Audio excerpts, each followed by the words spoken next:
அஸ்ஸலாமு அலைக்கும். Welcome to Reethu's Malabar kitchen. நான் இன்றைக்கி டேஸ்டியான ஒரு டிஷ்ஷுமாய் தான் வந்திருக்கேன். இது எப்படி செய்கிறதுன்னு காமிக்கிறேன். இது கேரளாவில் எஸ்பெஷலி மலபார் ஏரியாஸில் ரொம்ப ஃபேமஸான டிஷ்ஷு. இது அங்கே என்ன செலிப்ரேஷன்னாலும் இந்த டிஷ்ஷு கண்டிப்பாக இருக்கும். இதுக்கு என்னென்ன இன்க்ரீடியன்ட்ஸ் தேவைன்னு நான் சொல்கிறேன்.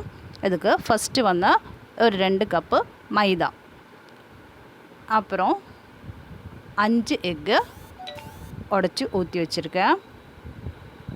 திருப்பி வேறொரு பவுலில் 5 எக்கு உடச்சி ஊற்றி வச்சுருக்கேன். ஒரு 2 table spoon milk, 1 cup sugar, அப்புறம் ஏலக்காய் கொஞ்சம் சுகர் ஆட் பண்ணி பவுட்ரு பண்ணி வச்சுருக்கேன். அப்புறம் கேஷ்யூ, திராட்சை, அப்புறம் ஒரு டேபிள் ஸ்பூன் பாப்பி சீட்ஸ். இனி இதை எப்படி ரெடி பண்ணுறதுன்னு பார்க்கலாம். ஃபஸ்ட்டு இந்த மைதா மாவில் ஒரு 1/4 டேபிள் ஸ்பூன் சால்ட்டு ஆட் பண்ணிக்கோங்க. இனி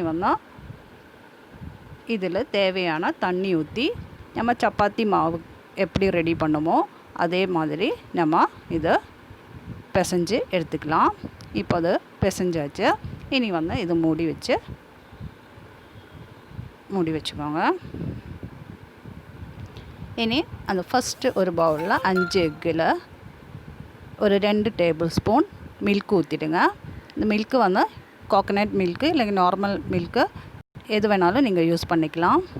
இனி ஒரு 3 டேபிள் ஸ்பூன் சுகர் நீங்கள் ஃபுல்லாக நல்லா மெல்ட் ஆனதுக்கப்புறம் டேஸ்ட் பண்ணி பார்த்துக்கோங்க.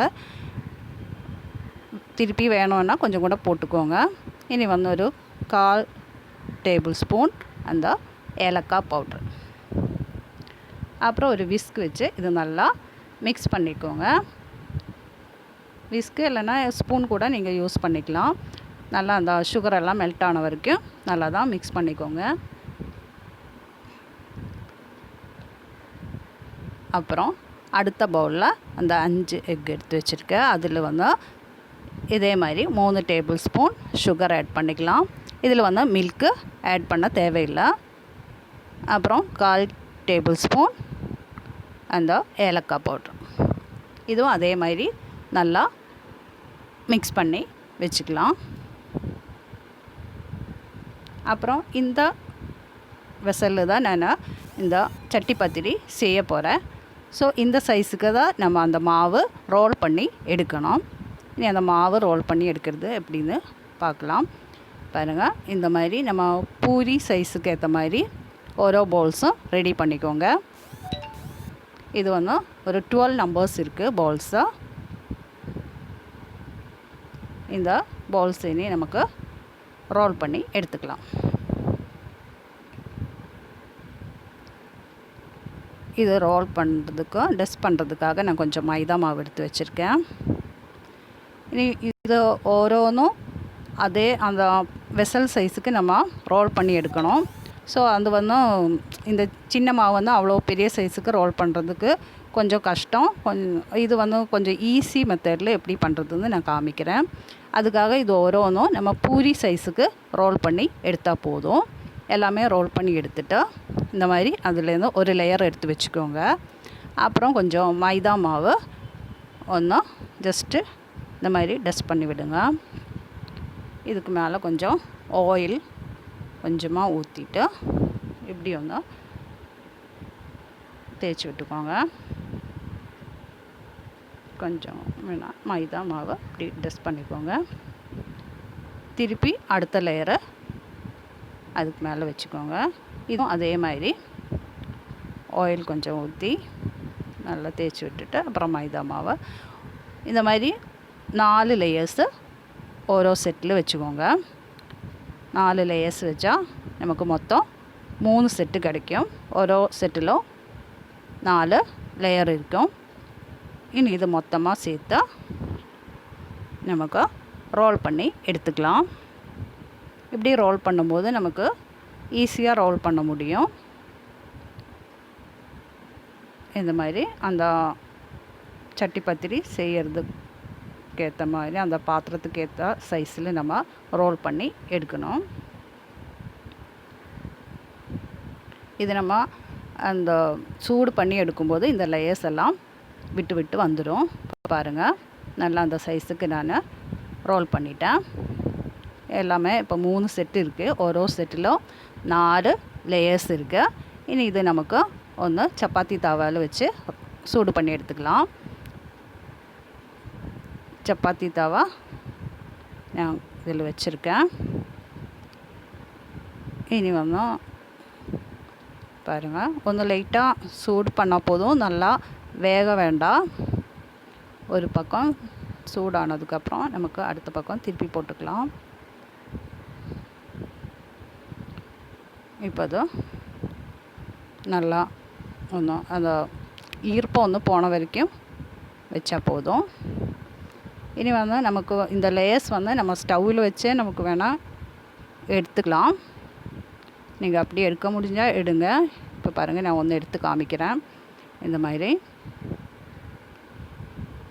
எடுத்துக்கோங்க. பாருங்கள், எடுத்தாச்சு. இல்லைன்னா நீங்கள் இது ஒரு பிளேட்டில் மாற்றிட்டு இந்த மாதிரி பிளேட்லேயும் செப்பரேட் ஆக்கிடுங்க. இப்படி பண்ணும்போது நமக்கு கொஞ்சம் ஈஸியாக நமக்கு வேலை முடிஞ்சிடும். 4 ஒன்றா சேர்த்து சூடு பண்ணிக்கலாம், ஒன்றா சேர்த்து ரோல் பண்ணிக்கலாம். இப்போ பாருங்கள், எல்லா லேயர்ஸும் ஒன்றா எடுத்து வச்சுக்கலாம்.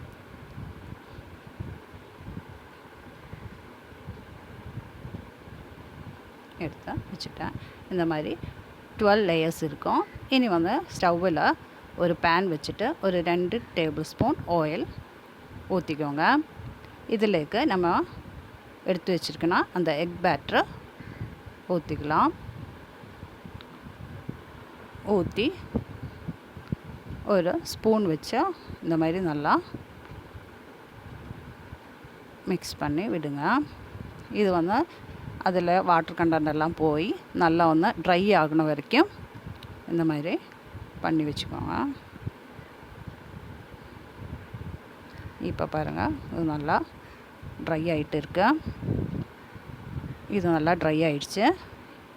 இனி இதிலேக்கு ஒரு சின்ன கடாய் வச்சு நான் ஒரு டேபிள் ஸ்பூன் நெய் ஊற்றிருக்கு. அதிலேக்கு முந்திரி பருப்பும் திராட்சையும் போட்டிருக்கேன். அது நல்லா ஃப்ரை பண்ணிவிட்டு அது இந்த மிக்ஸிலேக்கு எக்கு மிக்ஸிலேக்கு ஊற்றிடுங்க. அது நல்லா மிக்ஸ் பண்ணி விட்டுக்கோங்க. அப்புறம் அந்த பாப்பி சீட்ஸ் நம்ம இந்த மாதிரி ஒரு தவால் போட்டு கொஞ்சம் லைட்டாக சூடு பண்ணி எடுத்து வச்சுக்கோங்க. இனி இந்த பாத்திரத்தில் தான் நம்ம சட்டி பத்திரி செய்ய போகிறோம். அதிலேக்கு கொஞ்சம் ஆயில் ஊற்றி நல்லா ப்ரஷ் பண்ணி விட்டுக்கோங்க. இனி நம்ம எடுத்து வச்சுருக்கோன்னா அந்த லேயர்ஸு ஓரோ லேயர்ஸ் எடுத்து அடுத்த அந்த எக்கு பேட்டரில் நல்லா டிப் பண்ணி நல்லா தான் டிப் பண்ணிக்கோங்க. பண்ணி இந்த பாத்திரத்தில் இப்படி வச்சுடுங்க. பாருங்கள், அந்த லேயர் அந்த சைஸ் கரெக்டாக இருக்குது. இனி ஒரு கொஞ்சம் இந்த எக்கு மிக்ஸு இதில் கொஞ்சம் ஸ்ப்ரெட் பண்ணி விடுங்க. அப்புறம் அடுத்த லேயர் அதே மாதிரி எக் பேட்டரில் நல்லா டிப் பண்ணி இதுக்கு மேலே அடுத்த லேயராக வச்சுக்கோங்க. திருப்பியும் அதே மாதிரி அந்த எக்கு மிக்ஸு இதுக்கு மேலே போட்டுக்கோங்க. இதே மாதிரி மொத்தம் எல்லா லேயர்ஸும் இந்த மாதிரி ஒன்றா எடுத்து வச்சுடுங்க.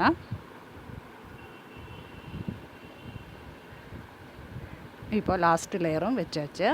இனி நமக்கு அதில் பேலன்ஸ் வரனா அந்த எக்கு மிக்ஸு இதுக்கு மேலே போட்டுக்கலாம்.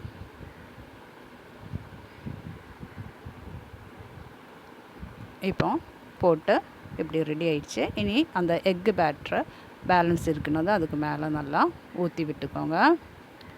ஊற்றி விட்டதுக்கப்புறம் நம்ம சூடு பண்ணி வச்சுருக்குன்னா அந்த பாப்பி சீட்ஸு இதுக்கு மேலே போட்டுக்கோங்க.